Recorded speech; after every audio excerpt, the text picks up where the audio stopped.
മലയാളത്തിന്റെ മെഗാതാരം മമ്മൂട്ടിയുടെ ആരോഗ്യത്തെക്കുറിച്ചുള്ള നിരവധി വാർത്തകളാണ് സോഷ്യൽ മീഡിയയിൽ പ്രചരിക്കുന്നത്. മഹേഷ് നാരായണൻ സംവിധാനം ചെയ്യുന്ന മൾട്ടിസ്റ്റാർ ചിത്രത്തിൽ അഭിനയിക്കുന്ന മമ്മൂട്ടി ഷൂട്ടിംഗ് നിർത്തിവെച്ച് ചികിത്സയ്ക്കായി ചെന്നൈയിലെ ആശുപത്രിയിലാണെന്ന് വാർത്തകളാണ് പുറത്തുവരുന്നത്. തുടർ ചികിത്സയ്ക്കായി അമേരിക്കയിലേക്ക് പോകുമെന്നും പ്രചാരണമുണ്ടായിരുന്നു. പ്രചാരണങ്ങൾ നിഷേധിച്ച് താരത്തിന്റെ PR ടീമിന്റെ പേരിലുള്ള പ്രതികരണവും പുറത്തുവന്നിരുന്നു. എന്നാൽ ഇത് സംബന്ധിച്ച് ഔദ്യോഗിക സ്ഥിരീകരണവും വന്നിട്ടില്ല. ഇതിനിടെ മമ്മൂട്ടിയുമായി അടുപ്പമുള്ളവരുടെ പ്രതികരണങ്ങളും വന്നിരുന്നു. രോഗത്തിന്റെ ആരംഭം മാത്രമാണെന്നും 2 ആഴ്ച റേഡിയേഷൻ കൊണ്ട് അദ്ദേഹം സുഖം പ്രാപിച്ചു വരും എന്നും കഴിഞ്ഞ ദിവസം സംവിധായകൻ ജോസ് തോമസ് വ്യക്തമാക്കിയിരുന്നു.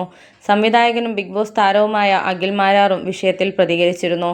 ഒരേസമയം സിനിമയുടെ ബഡ്ജറ്റ് കാര്യങ്ങളിൽ ശ്രദ്ധിക്കുകയും ആരോഗ്യം നോക്കാതെ ഷോട്ടിന് തയ്യാറാവുകയും ചെയ്തുകൊണ്ട് ഗ്യാസ്ട്രിക് പ്രശ്നങ്ങൾ ഉണ്ടായി. ചെറിയ ബുദ്ധിമുട്ടുകൾ ഉണ്ടായപ്പോൾ ടെസ്റ്റ് ചെയ്തെന്നും അഖിൽ മാരാർ വ്യക്തമാക്കി. ഇപ്പോഴിതാ നടൻ തമ്പി ആന്റണി പങ്കുവച്ച ഫേസ്ബുക്ക് കുറിപ്പും ചർച്ചയാവുകയാണ്. തുടക്കത്തിലെ അറിഞ്ഞതുകൊണ്ട് കേട്ടിടത്തോളം ഒന്നും പേടിക്കാനില്ല എന്നു തന്നെയാണ് ഡോക്ടർമാരുടെ അഭിപ്രായം എന്നും തമ്പി ആന്റണി പറയുന്നു.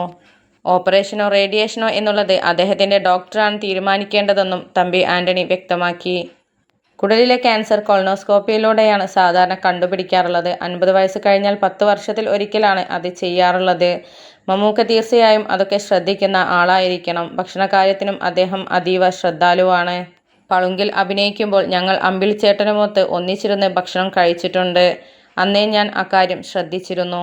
ലഘു ഭക്ഷണരീതിയാണ് അദ്ദേഹത്തിൻ്റേത്. ഇപ്പോൾ ഒരുപക്ഷെ പ്രകടമായ എന്തെങ്കിലും ലക്ഷണങ്ങൾ കണ്ടിരിക്കാം. എന്നാലും തുടക്കത്തിലെ അറിഞ്ഞതുകൊണ്ട് കേട്ടിടത്തോളം ഒന്നും പേടിക്കാനില്ല എന്നു തന്നെയാണ് ഡോക്ടർമാരുടെ അഭിപ്രായമെന്നും കേട്ടു. ഓപ്പറേഷനോ റേഡിയേഷനോ എന്നുള്ളത് അദ്ദേഹത്തിന്റെ ഡോക്ടറാണ് തീരുമാനിക്കേണ്ടത്. അതൊക്കെ കഴിഞ്ഞവരെ എനിക്കറിയാം. അവരൊക്കെ 20 വർഷം കഴിഞ്ഞിട്ടും പൂർണ്ണ ആരോഗ്യത്തോടെയാണ് നിൽക്കുന്നത് എന്നും വ്യക്തമാക്കി.